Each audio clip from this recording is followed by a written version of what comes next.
Olha que coisa linda. Quando eu fazia a Creide, que surgiu de uma voz. Eu tinha uma secretária do lar, que você tocou nesse assunto, a Luciana, que trabalhou comigo durante muitos anos. Eu imitava a voz da Luciana. A Luciana me deu um presente, eu não sabia.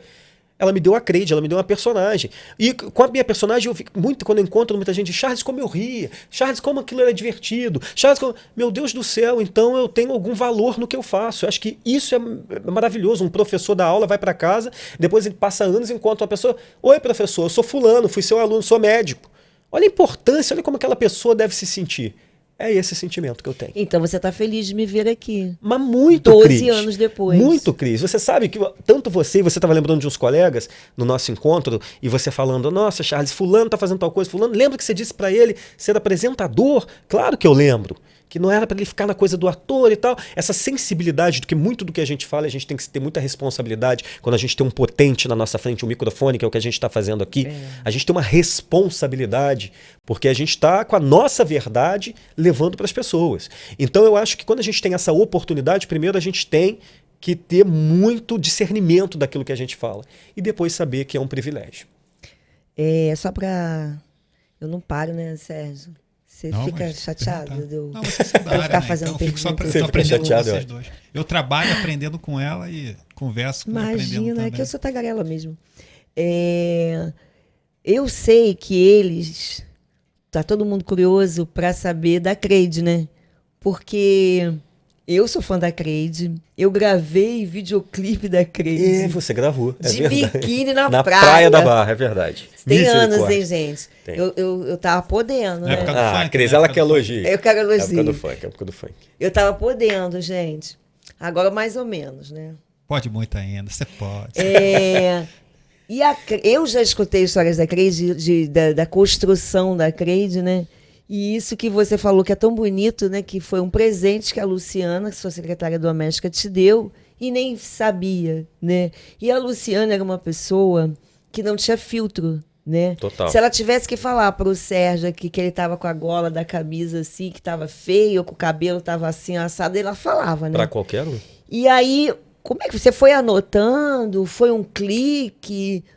Como é que é isso? Isso é o senso de observação que todo ator tem que ter. Você tem que observar o tempo todo ao seu redor, porque um dia você vai ter que acionar. Um dia você vai fazer uma personagem para fazer de verdade, que essa é a nossa busca. Você tem que ser um observador da vida. Todo artista tem que partir desse princípio, porque você vai reproduzir. Eu não posso fingir que... Eu não posso fazer um mendigo se eu passo na rua, tem um mendigo na calçada, olha para o outro lado. Como é que ele deita? Como é que ele reage? Como é que é o olhar? Como é que... Esse é o chamado laboratório? É o que as pessoas chamam de laboratório, mas eles pensam nisso especificamente para um trabalho. O ator tem que fazer laboratório dia e noite o tempo inteiro. Claro que se você vai fazer um médico, aí você vai aprender a mexer com o estetoscópio e tal, é uma coisa mais direcionada. Porém, o ambiente médico, você vai para um hospital, a gente passa batido das coisas, cara. Você come uma maçã, você não está prestando atenção na maçã que você está comendo, você apenas come. A gente não presta atenção em nada. O artista, o ator, sobretudo, ele é muito preparado para ter esse senso de observação.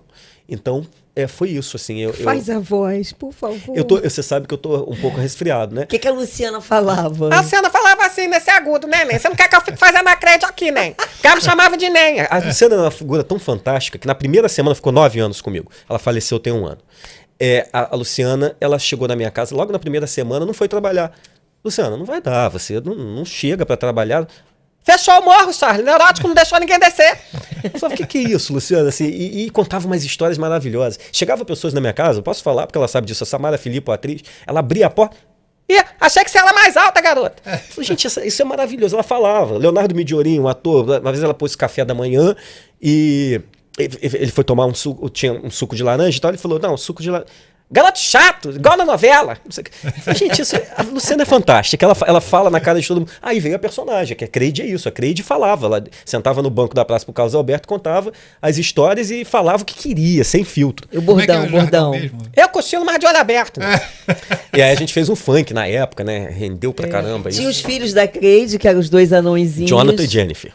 Que era uma brincadeira, que são os nomes dos filhos do Rômulo Costa, que foi onde essa parte da música lançou pela Furacão 2000, que era uma equipe muito famosa, muito conhecida no Rio de Janeiro e no Brasil, ainda, né? né? É ainda, né? Mas naquele momento ali era muito forte. É. A gente saía em DVDs, Furacão, era Tsunami, não sei das quantas. Cada DVD daquele que a gente saía explodia. A música tocava aqui no Rio de Janeiro, era FM o dia. Aí caía, eu ia pro programa da Furacão, eu dei muita sorte também. Aí caía na programação da rádio, tocava o dia inteiro. Aí caía na 98, nas rádios populares e tal. Aí, aquilo foi de verdade um presente. Tá aí coisas que a gente não busca e que vem. Primeiro que eu não sou cantor. Eu cantava nessa voz no falsete. E deu muito certo. É aí também que eu acho que a gente tem que ter a percepção do que vem para a mão da gente, sabe, Cris? Tem as coisas que a gente quer muito. E tem as coisas que estão ali pra gente. Às vezes a gente deixa passar e não sabe receber. A Creide foi algo assim. Primeiro, todo ator... Hoje não, tô 43 anos, tô acabadinho, mas com 30 anos, 28, 30 anos, eu achava bonitão, eu queria um tipo de personagem. E não queria reconhecer que eu podia fazer uma coisa, botar um enchimento, fazer uma empregada doméstica com sobrepeso. Aquilo não vislumbrei para mim. E renegava, inclusive, a comédia. Porque eu tô aqui seriamente conversando com vocês, mas existe uma coisa em mim que é um chamado pro humor. E eu não queria reconhecer aquilo, porque hoje o humor tá super em alta, de uns 6, 7 anos para cá. Há 12, 13 anos atrás, a gente olhava para os atores, comediantes e humoristas muito... são do meio segmentado. E às vezes a gente rejeita aquilo que a gente tem como facilidade. É bom a gente pensar nisso. É verdade. Né? Às vezes a gente tem que pensar nisso, e isso aqui não serve só para esse nosso meio, não. Para tudo aí você que está ouvindo a gente agora, de repente está na sua mão a facilidade, o caminho, e você está renegando porque você tem uma busca na sua cabeça ideal. Então é bom a gente ter a nossa meta, a nossa vontade, não perder o nosso sonho, mas ficar atento, perspicaz e sagaz, atento para o que está ao nosso redor, porque você pode estar jogando fora alguns presentes. Deixa eu te perguntar, você falou em humor aí, você acha que aquele humor estilo teatro de revista, ele tá morto, ele não volta mais? É que, na verdade, é aquilo que a gente estava falando de evolução de linguagem, né? Você vê que o próprio Zorra Total da TV Globo teve um momento ali que teve uma mudança total no formato, que era aquele humor de bordão que a gente chama, que é esse da Creide, que a Praça é Nossa mantém até hoje, tem um público muito grande, o SBT é um dos programas mais assistidos no SBT, a Praça é Nossa.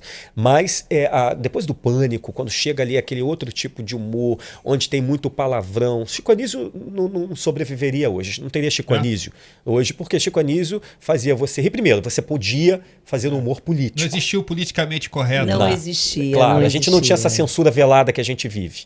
Eu vejo as novelas no Viva hoje dos anos 90, hoje não pode. Claro, né? Aquilo que a gente estava falando de deixar o público pensante, deixar o público questionador, e o humor servia muito para isso. Né? Então esse humor do diminuir as pessoas, do palavrão, que você... Desculpa, querido, se você precisa de palavrão para fazer rir, tá te faltando talento.